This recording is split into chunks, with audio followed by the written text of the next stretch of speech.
la entrevista de la semana. Nos complace recibir en la entrevista de la semana al fiel y permanente colaborador de este programa, economista y consultor empresarial Henry Ebrard, asesor económico del Ministerio de Economía, Planificación y Desarrollo, con quien vamos a conocer lo relacionado a los temas económicos del momento, los que dominan la perfección. Bienvenido, Henry, de nuevo a tu programa. Muchas gracias por la invitación y un gusto estar de nuevo contigo y a través de ti con tu importante público. Sí, Henry, es importante que, aparte de darte la bienvenida, tú nos narres que, más o menos por tu conocimiento, los resultados que ha habido en la economía en este primer semestre, aunque no haya cifras oficiales del Banco Central, sí ya hay un parámetro más o menos que nos puede indicar, por ejemplo, en base a las previsiones de las grandes calificadoras de riesgo, sí, como Stanley Morgan, y están indicando que si el petróleo se espera que pueda llegar a subir, continuando la guerra, hasta $150 incluso prevén grado máximo. ¿Qué escenario se presentaría el país? La misma guerra Rusia-Ucrania, que no se ralentice y siga o mejor se amplíe como ya hay temor. Todos esos elementos. Hay otro por lado, la ley de modificación de los hidrocarburos, que se plantea que sería una solución al problema que tenemos, porque el conflicto está en que hablamos de que hay un subsidio, pero el subsidio es aparente, porque si está a menos de $115, realmente no hay subsidio. O sea, explícanos. Ok, vamos entonces, vamos a... Por parte, como vamos a ir por parte. Entonces, sí. Primero, el ambiente económico. Recordemos, cuando el año pasado se aprueba el presupuesto del año 2023, se proyecta un crecimiento de un 4.8%. El presupuesto modificado, que entendemos que se va a aprobar la semana que viene en el Congreso, plantea un crecimiento de un 4%. O sea, ya está reconociendo que no va a ser posible crecer como se esperaba en el presupuesto, producto básicamente de dos cosas. Uno, lo que tú mencionaste, un escenario internacional más difícil de lo que se pensaba, a pesar de que la economía de Estados Unidos no se frenó tanto como se podía temer, que eso ayuda a República Dominicana, pero el tema del petróleo, que parecía durante parte del primer semestre que pintaba bastante bien, inclusive se produjo un evento muy interesante, que durante 2 semanas vimos pequeñas reducciones en los precios de los combustibles, y la verdad es que con lo que está aconteciendo esta semana, que en el momento que estamos hablando el petróleo ya supera los $84, las perspectivas de que vuelvan a bajar los precios de los combustibles se esfumaron por completo. No solamente esto, sino que efectivamente estamos volviendo a semanas donde el Ministerio de Industria y Comercio tiene que erogar cantidades muy importantes para mantener congelado el precio de los combustibles. ¿Por qué? Porque lamentablemente no solamente el petróleo está subiendo, sino que realmente lo que importa al país no es petróleo, sino es producto terminado como gasolina y gasol, y que ha pasado que antes de la guerra, antes del COVID, mejor dicho, la diferencia de precio entre un barril de gasolina y un barril de petróleo andaba entre $12 y $15, y hoy en día está por encima de los $40. Lo cual quiere decir que además de que está subiendo el petróleo, por encima de eso está subiendo la gasolina y el gasoil. Lo que explica que en la semana vigente ya estamos viendo que de no tener este subsidio habría que subir entre 30 y 40 pesos la gasolina y el gasoil. Entonces, por lo menos, la mala noticia es que efectivamente olvidémonos de bajas adicionales. La buena noticia que gracias al mecanismo del subsidio, por lo menos hasta fin de año, estamos tranquilos que no van a subir los precios. Lo que sí va a subir es el monto del subsidio. Ya vieron que esta semana se están dedicando un poco más de 500 millones de pesos al subsidio a los combustibles, cuando en el presupuesto originalmente aprobado, que contemplaba 20.000 millones para el año completo, 20.000 millones te da cerca de 380 millones semanales.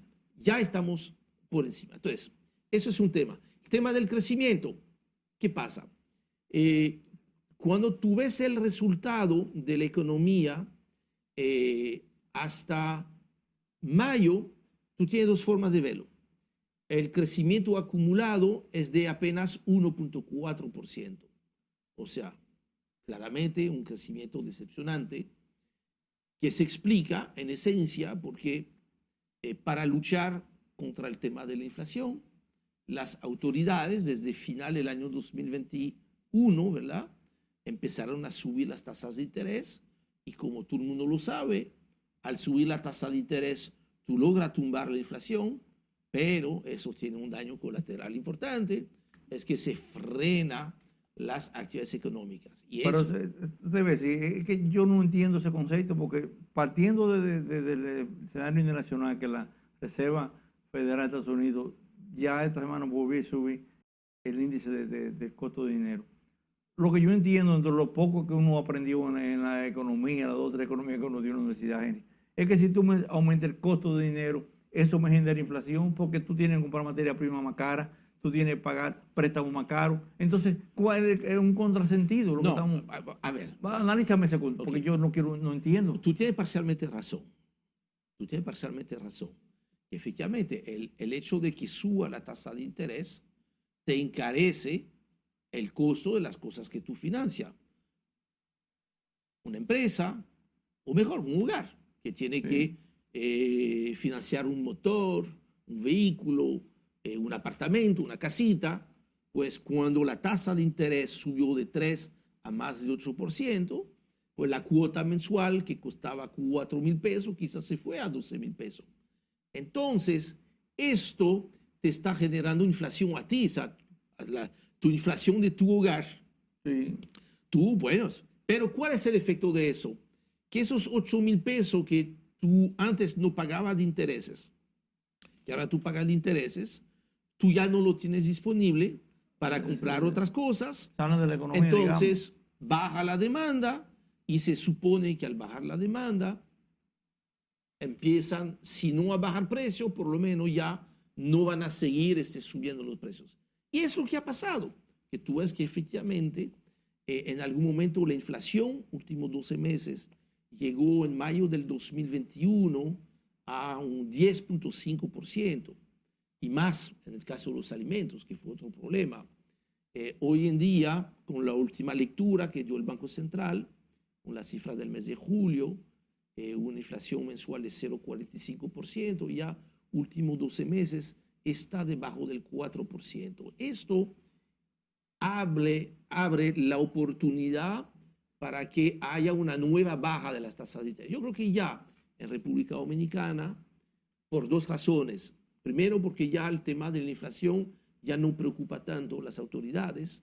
Y dos, lo que sí preocupa a las autoridades es que se necesita reacelerar la economía y tú no puedes reacelerar la economía si tú no bajas la tasa de interés. Entonces, creo que vamos a ver más bajas porque la situación es esta. Tú creciste apenas 1.4% hasta mayo, que es la mala noticia. La buena noticia es que tú veías que si abril, que fue el peor mes, 0.3% apenas de crecimiento, fue seguido por mayo con 2.4% de crecimiento. O sea, wow, está bien, ya está repuntando y tiene sentido porque a partir de mayo se tomaron unas medidas, baja de tasa de interés, proveer liquidez a la economía, empezaron a subir los salarios. Recuerda que en abril subió el salario mínimo del sector privado no sectorizado, en mayo subió el salario mínimo del sector zona franca y en junio el del sector turismo. Entonces todo eso debe ayudar a que haya más dinero disponible para entonces comprar más bienes, que entonces el campo, la industria va a tener que proveer y eso va a hacer que la economía vuelva a crecer.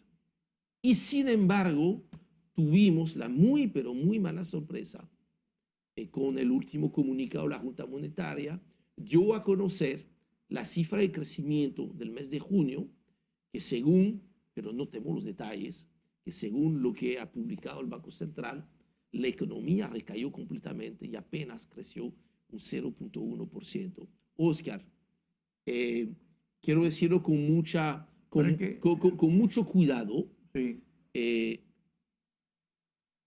Me resisto, de verdad, en creer que esta cifra sea posible.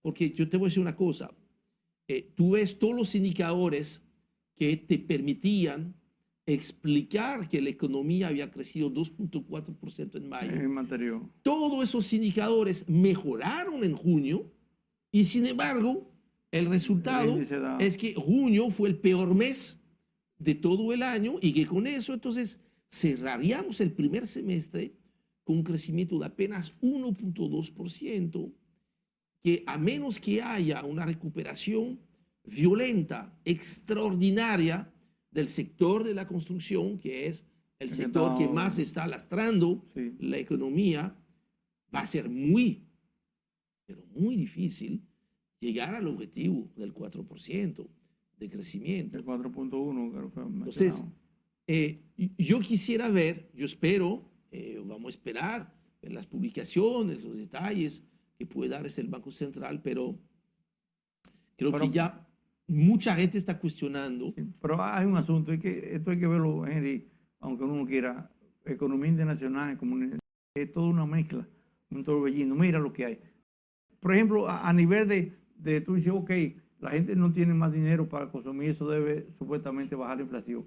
Pero es que el consumidor del primer y segundo quintil, el 70% de su dinero que le entra es para comida, y la comida está en las nubes, porque entonces tú ves en la parte agrícola que nosotros aquí dominamos, ¿qué está pasando? El aumento del precio del gas a nivel internacional ha elevado el precio de los fertilizantes. Efectivamente. Que aunque el gobierno ha dado subsidio, no completo, ha sido partida de apoyo, de alivio, pero eso está incidiendo entonces en el costo de los alimentos. No, entonces, fíjate que mezcla de hecho, fue lo que motivó, lo cual me parece muy bien, que tanto desde el sector gobierno como del sector de las empresas hayan entendido y que el sector gobierno presionó el sector empresarial para adelantar el incremento del salario mínimo, porque esos salarios mínimos se iban a incrementar mucho más tarde en el año.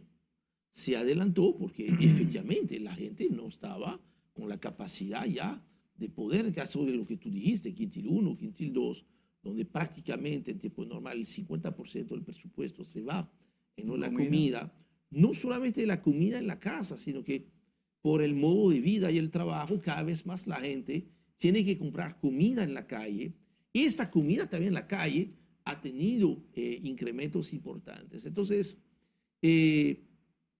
lo que ayudó no fue peor la situación de la economía, porque como la economía de los Estados Unidos estuvo bastante mejor o menos peor, si se quiere decir, ¿no?, de lo que se esperaba. Algunos hablaban de que el crecimiento este año fuese entre 0.5 y 1% apenas, prácticamente en una recesión. Ya por cuarta vez consecutiva, el Fondo Monetario Internacional revisó al alza la expectativa de crecimiento de Estados Unidos. Está hablando de entre 1.8 y 2%. Es bajo, pero es mucho mejor o menos peor de lo que se pensaba. Eso ayudó. Fíjate que tú tienes sectores de la economía que son importantes, especialmente en términos de empleo, que ante un desempeño extraordinario. Turismo, por supuesto, que sigue creciendo. Acabo de ver las cifras del mes de julio. Estamos 12% por encima de julio del año pasado, que fue el mejor mes de julio de toda la historia. Toma Zona Franca que prácticamente un buen 50% se va para Estados Unidos. Tú tienes que mayo y junio, no tengo los datos todavía de julio, pero mayo y junio fueron los 2 mejores meses de toda la historia. 2 meses consecutivos exportando más de $700 millones de dólares. Y sin embargo, tú ves el dato de crecimiento del Banco Central y te dice que el crecimiento fue negativo. Entonces, hay ciertas cosas que habría que ver más en detalle. La realidad es que turismo, zona franca, está viviendo su mejor momento y eso es positivo porque te genera empleo. Y en el caso de turismo, tú sabes que tiene encadenamiento con el resto de la economía, es muy importante para la agricultura, en términos de precios sobre todo, es importante para el sector transporte, que se nutre mucho de este sector, y por supuesto, por estar esas actividades de turismo ubicadas en sitios muy específicos del país, garantiza empleos en zonas donde si no hubiésemos turistas, pues no habría este trabajo. Entonces, tú ves que hay cosas buenas, hay cosas no tan buenas. Pienso que si la cifra de junio mejora, si se revisa un poquito, quizás pudiéramos cerrar cerca del 4%, pero para esto va a ser clave que el sector de la construcción pueda reanimarse y creo que el tema de la tasa de interés no es suficiente. Inclusive tú puedes poner tasa cero al sector de la construcción. No va a arrancar si no bajan precio. Y ahí tú ves que, mira, si tú tomas 5 materiales clave, pintura, varilla, madera, esos 3 han empezado a bajar, pero están todavía entre 50 y 80% por encima de junio del 2020. Pero tú tienes 2 elementos que son fundamentales, bloques y la funda de cemento, donde lejos de bajar, han continuado subiendo. Entonces, esto yo creo que este tema de lograr bajar los precios de los materiales, creo que le tocaría al presidente tomar medidas adicionales para que puedan bajar los precios. Como subsidio, más subsidio. Si no el subsidio, yo creo que hay elementos suficientes probablemente para sentarse, invitar a tomarse un café a los diferentes sectores que suministran materiales de construcción para revisar lo que está pasando, porque Quizás especulación podría ser, en parte. sí, probablemente tú puedes tener mucha gente que todavía tiene inventarios que habían comprado muy caro el año pasado, que por la baja actividad se han quedado todavía con inventarios altos, pero hay una realidad. Yo estaba hablando con importadores esta semana para chequear un poco esto y me dicen que hace un año atrás todavía estaban pagando $20,000 para un flete desde China, sí. Y hoy en día están pagando entre $2,500 y $3,000. Entonces parece que quieren recuperar los precios de muchos materiales han estado bajando costo, sí. a nivel internacional. Sí, pero han bajado. Yo no he visto, lo mismo ha pasado con algunos alimentos. Tú ves los informes de la FAO. Ha cambiado los pasados 2 meses, ha empezado a subir de nuevo, pero tuvimos 14 meses consecutivos a la baja y yo no estoy sintiendo, ¿verdad?, que es... Pero ha comenzado a subir el trigo y todo lo que es cereales, que ahí pasemos el pan, que es un alimento básico. Sí, que ahí, mira, ahí por dicha, y esto no se ha hablado mucho de eso, pero quizá más, inclusive más, hasta más exitoso que el tema del subsidio de los combustibles, el subsidio allá al sector, harina, pan, ha ayudado a mantener por lo menos pan sobao, pan de agua, ese es el pan de entrada ahí, a niveles de donde estaban todavía en el 2020.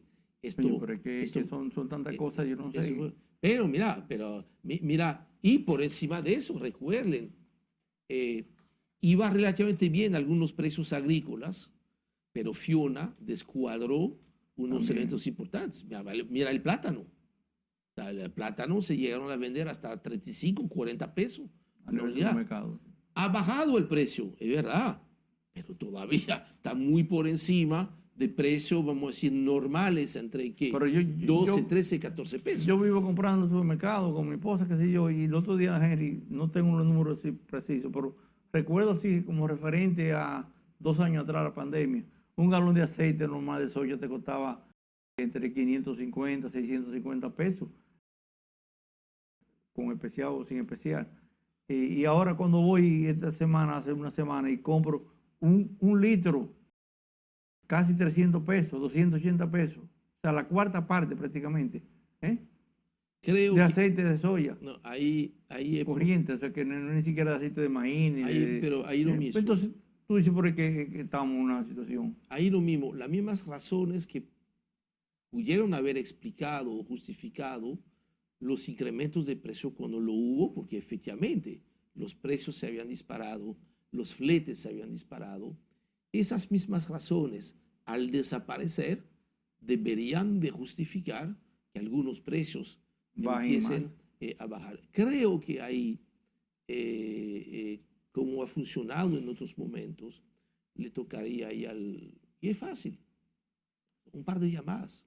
Seguro. Un par de llamadas, tú tienes que invitar a un café porque son dos, o sea, que parte del problema, de hecho, porque si fueran 50 personas, no estaríamos hablando de ese tema, porque entonces habría suficiente competencia, pero ahí tú estás hablando de 2 o 3 grupos, que entonces, a menos que tú le pongas la presión, pues se resisten a eso, y como son productos que tú no tienes sustituto, y no le han bajado significativamente las ventas, y como ahora han bajado los costos para mantener los precios altos, tienen unos márgenes que yo creo que son muy confortables. Yo creo que ahí haría falta medidas tan sencillas como una comunicación un poquito fuerte, una llamada de atención, decir, mire, sacrificio. Y ni siquiera sacrificio, o sea, que mira, gana menos.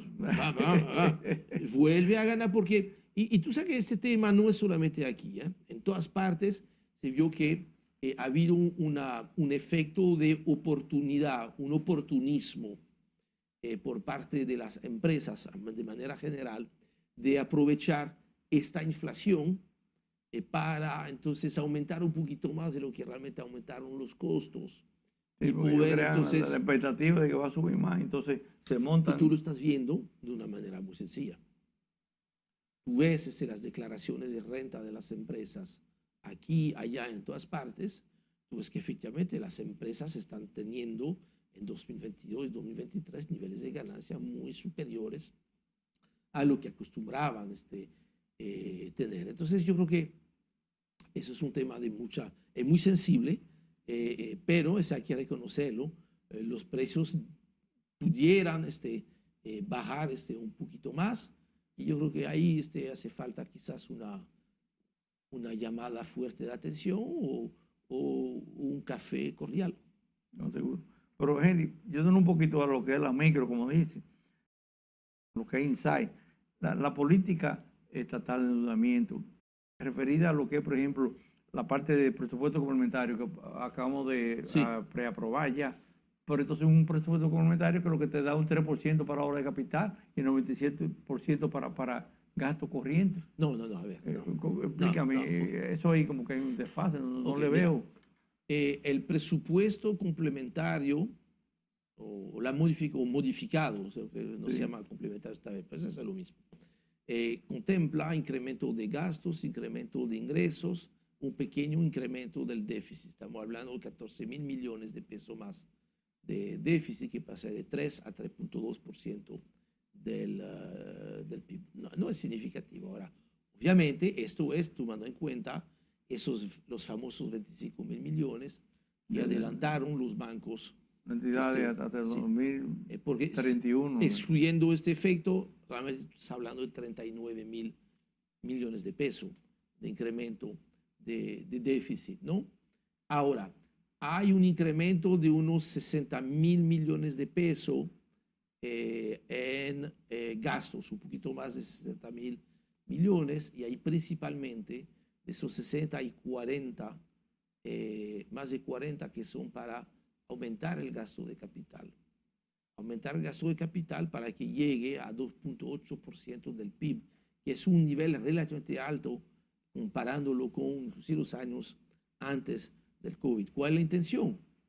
Al igual que el tema de la tasa de interés, se entiende que ya la parte que se dice monetaria, que es proveer liquidez, bajar tasa de interés, no puede aportar mucho más y su efecto se diluye en el tiempo, o sea, tarda un poquito. Entonces, ahí la idea con el presupuesto complementario, que también la parte fiscal, a través de mayor gasto público, venga a través de mayor gasto de capital a acelerar también la economía. No es fácil, porque mira, si te están aprobando 40.000 millones de pesos adicionales en gasto de capital, prácticamente te están aprobando eso en la segunda quincena del mes de agosto, te queda entonces para ejecutar septiembre, octubre, noviembre, la primera quincena de diciembre. Entonces estamos hablando de que tú tienes 4 meses para realmente ejecutar 40.000 millones de pesos adicionales.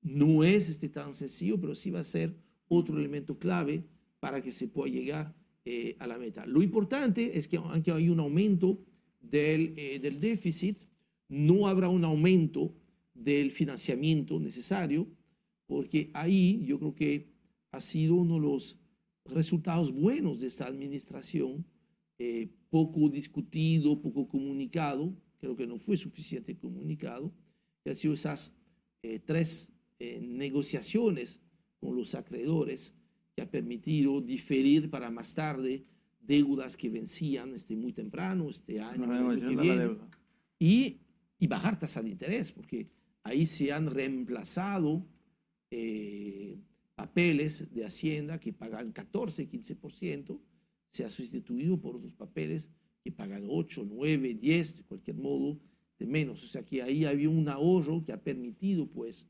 que no va a ser necesario aumentar. Que de hecho, la deuda con porcentaje del PIB va a continuar bajando, salvo que el crecimiento pues no llegue. De hecho, si tú ves el crecimiento en dólares, no el crecimiento real, ¿no? El crecimiento de la economía en dólares ha logrado seguir subiendo en el primer trimestre, porque también el tipo de cambio había bajado, el peso se había fortalecido.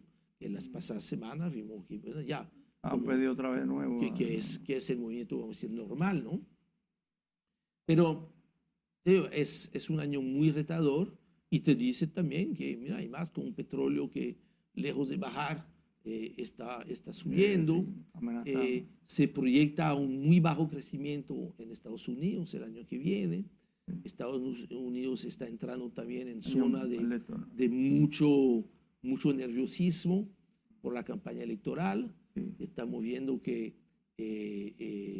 no solamente está el debate en los sets de televisión y en las plazas públicas con discurso, sino que en los tribunales, porque hay casos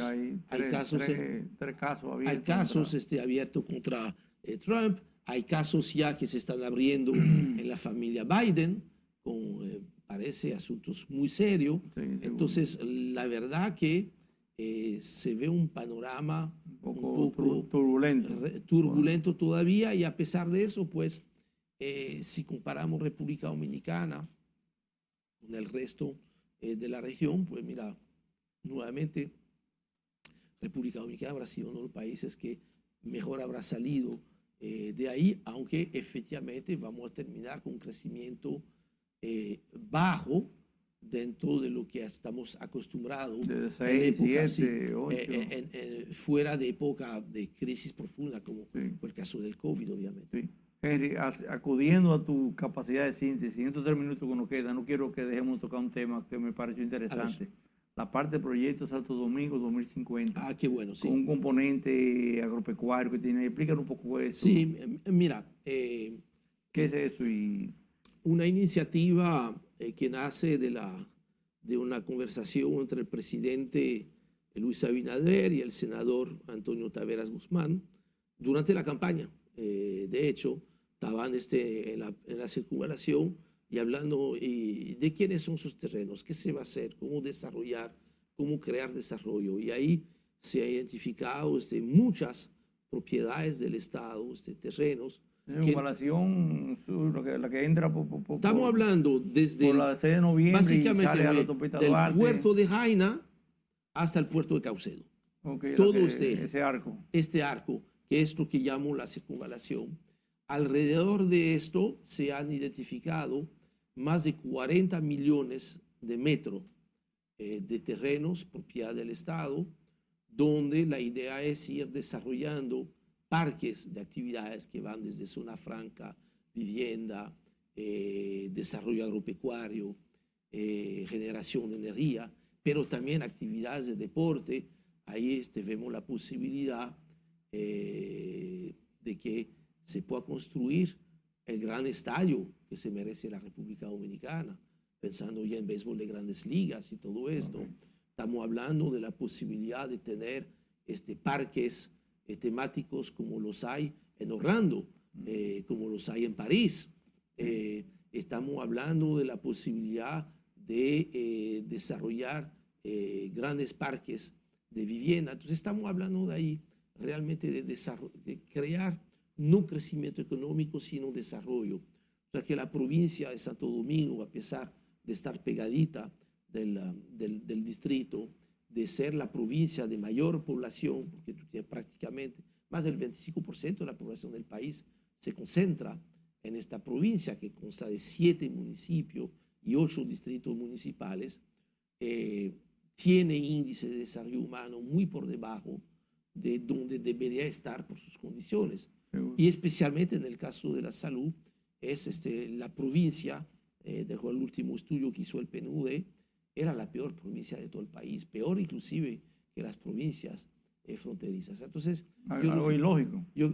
Es injusto. Entonces, yo creo que la idea es efectivamente poder sembrar desarrollo, crear capacidad de inversión, capacidad de empleo, primero para la gente de la provincia. Es terrible ver que mucha gente de la provincia tenga que ir todos los días al distrito a buscar trabajo y que puestos de trabajo de la provincia, algunos parques de zona franca, como por ejemplo Parque de las Américas, se trasladan más de 60 guaguas diariamente con gente que viene desde San Cristóbal para ir a trabajar a este sitio, donde tú ves que tú tienes gente que probablemente pasa más de 3 horas diariamente en el transporte. Eso no es calidad de vida. Entonces, eso es parte de esas iniciativas.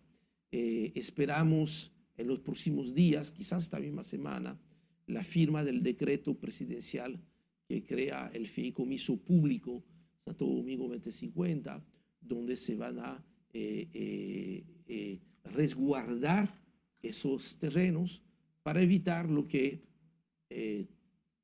todo el mundo sabe lo que puede estar pasando si no se le pone la protección de vida a esos terrenos y crear esta oportunidad de empleos para la gente de la provincia, oportunidades para la gente de la provincia. Un material que me mandaste, museos temáticos de sí, tabaco, sí.